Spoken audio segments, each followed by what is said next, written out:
Hello, I'm Michael Allen, and this is Dinner and a Story. This episode will be a story with Jack Prime, a musician from the Detroit metro area. This episode was shot on March 13th of 2015 at Round House BBQ, located in Trenton, Michigan. For more information on Jack Prime, please view the guest section on my website. Additionally, a review of our visit at Round House BBQ will be in the restaurant section. Enjoy. The biggest challenge for me, coming here, was overcoming the idea of being filmed while eating. Oh, wow. That's the thing. That's one of the things that positioned me to do this. You never see people eat on camera. Drives me crazy. Yeah. No, you're Drives right. me nuts. And if you can do it, in a reasonable manner while having conversation, you're basically tying like two ends of the human spectrum together. Yep. You know what I'd like to see? Some reality shows of some hospice homes. Imagine your rotating cast, really. Think about how great that is. Always have new stars. You know? That's one point, I guess. Like, people are so into these zombie shows because you get attached, but you never know who's gonna go.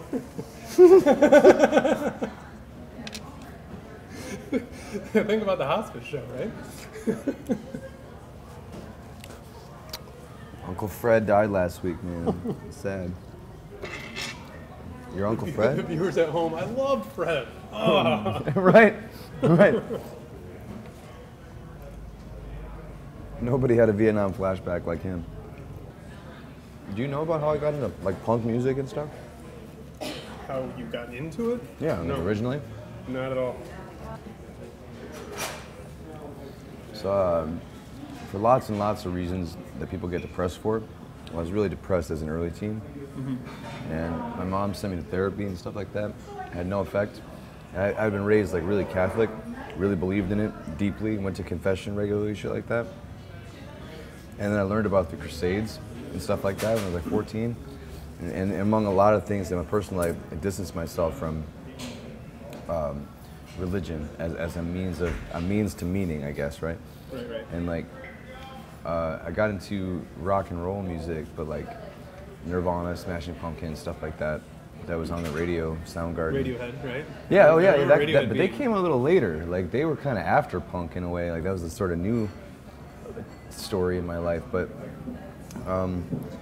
yeah, okay, Radiohead, I'll say that, Nirvana. But it was more about walking around, just feeling like I related to these people who felt the same way I did.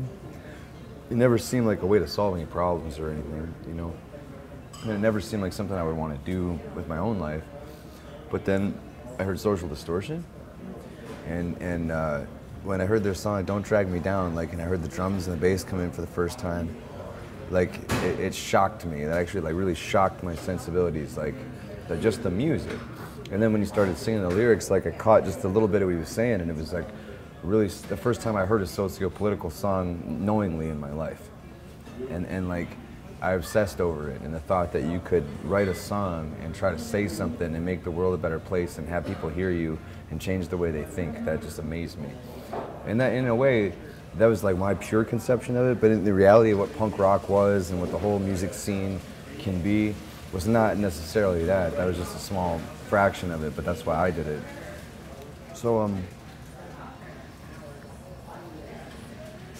I got into, wanted to make music and write songs, but I didn't think of myself as a stage performer, and I was very shy about it at first. And I went to the Warped Tour in 1999, I think, or 2000. That was the 99, and it was the first, maybe the third Warped Tour that they had ever done at that point. It wasn't as big of a thing as you think it to be. And I saw this band called H2O, and I heard a couple of their songs. They're real catchy, real positive type things, but I didn't really think much of them, and their music was a little fast and heavy for my taste at the time. But before they played any music, they stepped out onto the stage, and the singer announced, "Hey, we're H2O," and he said, "If there's anyone in the crowd that's here because they hate anyone and they're just trying to get that hate out, we'd really appreciate it if you just step back and let us play and wait for the next band. Because we're not about hate, we're about total equality and unity, and we want to see complete love in the mosh pit. We don't want to see any violence of any kind, And I literally watched you know, a couple dozen assholes like walk away, like pissed off, like, oh, you're gonna tell us what to do kind of attitude.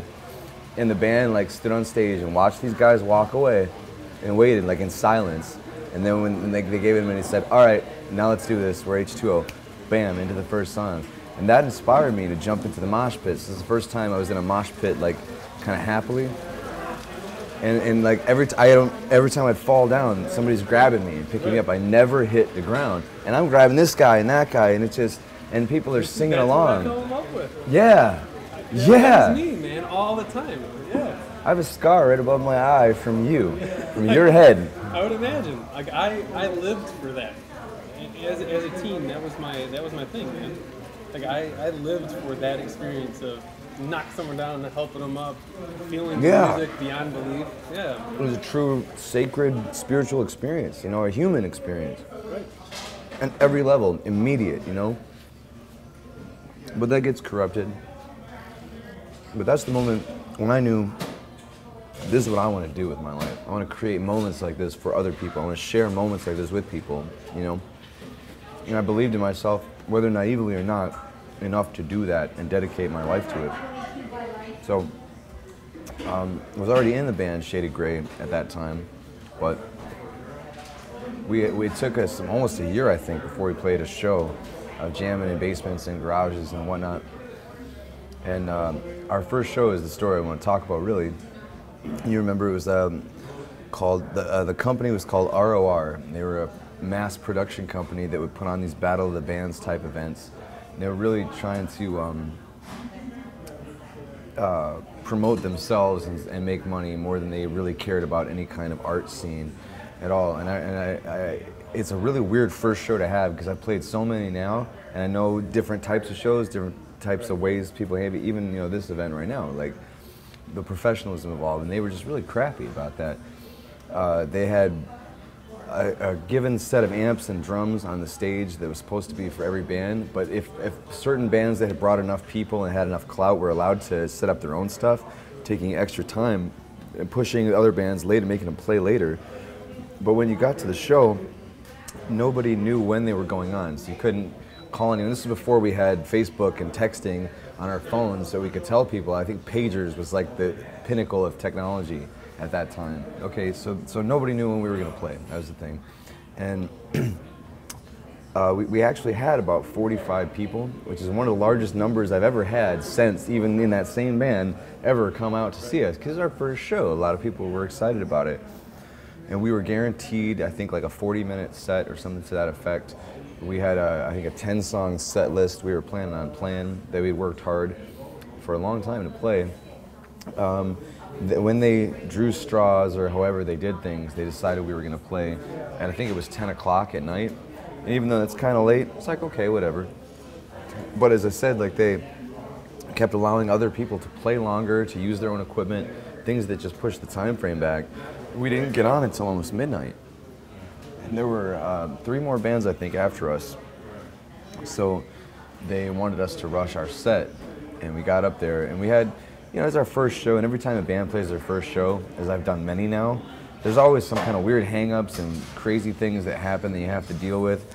And we had our share of those, but at about 18 minutes into the show, as we know from the VHS recording later, they came on the PA and said, all right, you got to play one more song and get out of here.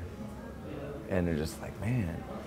And at the time, I didn't know what to do, and I'm looking at everybody, and it was a 3-piece band at the time, as you remember, Jim Ibershoff playing bass, John Henniger on drums, and we were just kind of kids, but everybody was kind of upset, and it was like, okay, what are we going to do? What song should we play? And so we chose our song, played our last song, and just said thank you, and got off, but we were in kind of shock, and we were very upset. We waited all day. Our 45 friends and family members had been waiting all day. And I started talking to the singer of the band that was going on after us about how screwed up it was, and he totally sympathized with me. And it just like popped in my head like, hey, can I get up on stage and say something about this? And like all my sensibilities suddenly like peaked into this one moment. And the dude just was like, yeah, like get up there and do this. So we didn't tell him. This guy, Gary, I think his name was, had been running the whole show under this banner name of ROR, the company. He had security there and everything else. And I've never been like in a real physical fight or anything like that, but the band starts to play, and they turn all their stuff on, and the singer says, "Hey, we're such and such band." I don't even remember their name. And he says, "But my buddy from Shaded Gray wants to get up here and say something." And I literally jumped on stage and grabbed the microphone and said, "I want to say thanks to everybody that came and stayed all day for a 15-minute show, and fuck ROR." And like everybody in the crowd was like into it, like, "Yeah, fuck ROR." And then 2 security guards escorted me out of the building. And it's the only time in my life I've ever been escorted out of a building by security, and I couldn't be more proud.